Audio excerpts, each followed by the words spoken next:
Just a really exclusive private get together, and it was just the Zinkin family, which was the boys, and there was Harold, Nicky, Mr. Zinkin, and Dwayne, my manager, and myself, and Arnold's whole crew. It was pretty cool. So what do you talk to Arnold Schwarzenegger about? Or do you even get to, or are you just kind of listening? No. I got to. He's actually saw a couple of my fights, and he was at one of my fights, actually two of my fights. So for Arnold to come up to you and say, hey man, keep up the good work, and this and that is pretty inspirational for me. Arnold Schwarzenegger is what he's accomplished coming from being an immigrant to coming to the United States and be grossing in one of the biggest movies of all time, and to the governor. That's a success story right there, and that's just being in his presence was a good honor. And I've met him a couple times, and he's a great man. Did you always hang out with Liddell? All of a sudden, that seems to be like, is that a newer thing? You're hanging out with Chuck a lot. No, me and Chuck are boys. We've been boys, for quite some time, and we have the same manager, and he's almost like a big brother to me. So I look up to Chuck, and in a lot of ways, and I think that Chuck is a great person. The other cool thing about Chuck is, I think he's hardly changed since the early days. He is still, unlike some other guys, he's still a super cool guy. Very much down to earth. Yeah, no. Chuck is he's a great person, and a lot of people that have never got to actually sit down and meet Chuck. He goes out of his way to make the fans feel loved, and he talks to you like a regular person. Oh, absolutely. And he doesn't have to do that. No, he doesn't. Chuck could be snobby, because he is as big as he is, and he's not, and he's a great dude. That's Josh Koscheck, UFC. He's not on this card, but he's coming up down the road a little bit. Nice matchup against Paul Daley. There may be a little pre-fight talk before that one. On Liddell, you have an ego. You're confident. Who is the better singer, you or Chuck? Because we've seen some videos. Yeah, I think I whipped Chuck in the singing department. Yeah, really? Yeah. Right. He probably looks too. So is that right? Yeah, Josh is big Journey singer. He's a big Journey cover guy. Yeah, I could probably, I got a new song coming out. Is that right? Yeah, What are you, De La Hoya over here? What's going on? No, I got a new song coming out. Let me just pull out the old iPhone here and see. I thought he was going to get harmonica. It's I'm going to be performing probably the weekend of what is it? When's the big weekend here in Vegas? May 29th? Yeah. I'm going to be performing somewhere May 29th, and that's UFC Fan Expo weekend for people in Vegas. The name of my song is "Why Do I Have to Be a Dick to Get You to Fall in Love with Me." You're speaking as a detective, that kind of a... Yeah. Oh, is that right? A detective. Okay. Yeah, right. We don't want anybody to think that we're talking in obscenities. No. We're friends, a detective. Like hotel, yes. House detective. Exactly, house detective. Why do I have to be a house detective to have you fall in love with me? Sounds like a good song. Yeah, like Moby Dick. Yeah. That too, yes. Yes. Yeah, shoe fits on that one, I think. Yes. Yeah. From some fans, at least. Yeah, so I'll be performing my new song. So tonight, my video will be coming out. I'm shooting the video here pretty soon. That's all we need from you. I might even get on top of my wife tonight. Yeah, there you go. Yo, yeah. Thank you, Brock. I might take you up on that. I am in Vegas. I'm kind of lonely. I'm his wife? Yeah, Whoa. This is going on the Yahoo blog here. Let's get back to Camp Lesnar. And no, I like Brock Lesnar. He's actually a good dude. Right.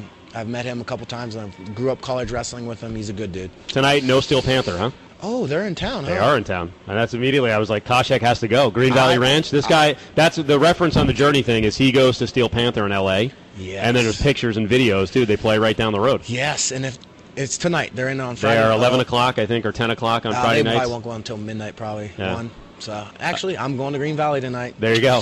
If anyone hasn't seen Steel Panther, and they don't pay us anything, but they are funny as hell. Yeah. And they're good, too, actually. Yeah, and they're great. And the girls love them. I mean, you're going to get a show. Entertainment, yeah. That kind of entertainment. You're going to get some you're going to get some MILFs, some cougars who go up on stage sometimes and start firing clothes all over the place. I'm there. Yeah. Let's go. Yep. The Cougars. Well, There could probably be cougar bait. We already discussed this. He either goes young and he goes for like 22-year-olds, or his cougars are like 75. Oh, that ain't so. Yeah, so a little saggy. Yeah, a little saggy. You gotta have a strong back, Dave. Squeeze that nice hard tush, right? I'm sticking with Have you been working out, Dave? Yeah. Every time I work out, I hurt myself. So I think I'm done with that. Okay. Nice. Look at Koscheck coming in blasting. But I watch other people work out. Try and get kind of a Go to the club, watch the wave or chicks. something. Yeah, A little aerobics class. I like that. Yeah. Yeah. Love watching women work out. All right, on a sort of more serious note, we know that you're a huge fan of Tito Ortiz. Did you see the stuff that came out right before they started taping the reality show where he said Chuck Liddell is an alcoholic and he had to go through an intervention? I think Tito. Watch the language. Okay. I think you stopped me in a good spot Yeah. there. What do you think of him doing that? I think, Tito's just got a big mouth, and Tito's not a good fighter anymore, and I think he needs to use his mouth to kind of make up for that lack of spark, that lack of talent, and that lack of fight that he has. And I think it's just about Tito trying to make some money before he, gets put to sleep again by Chuck. Did you know he had a concussion? He shouldn't have fought. No, he shouldn't have fought at the last fight card against Forrest Griffin. Another excuse. Uh huh. Oh yeah, he was.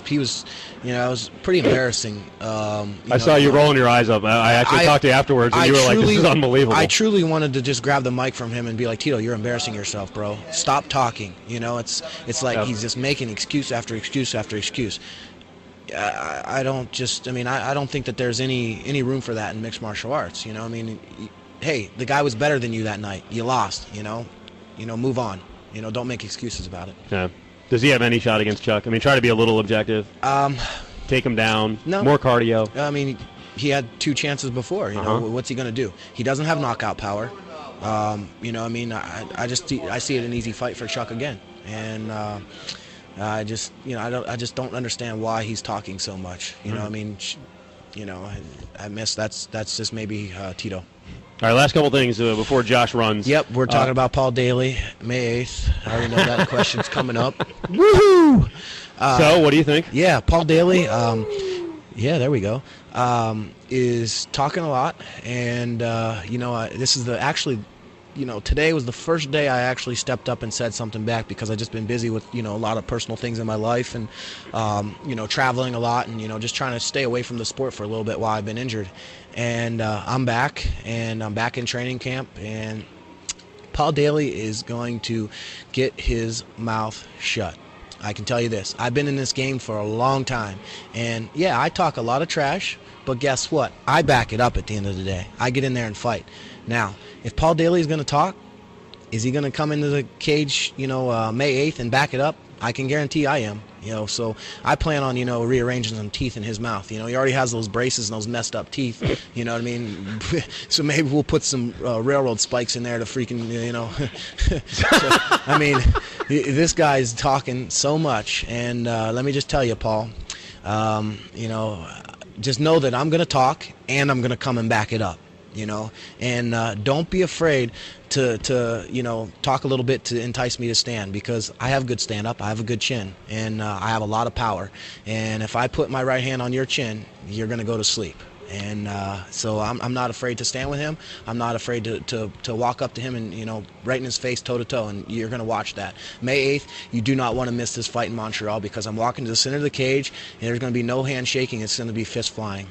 Don't you see that fight in a lot of ways kind of potentially going like Anthony Johnson, where you just stand in front of him, mentally break him, and then slam him against the cage if he can't stay off his back? Yeah, there's a possibility of that. I got a good game plan already. I've actually, sat down and actually watched some of his fights, and, I'm ready to, shove my foot down his throat.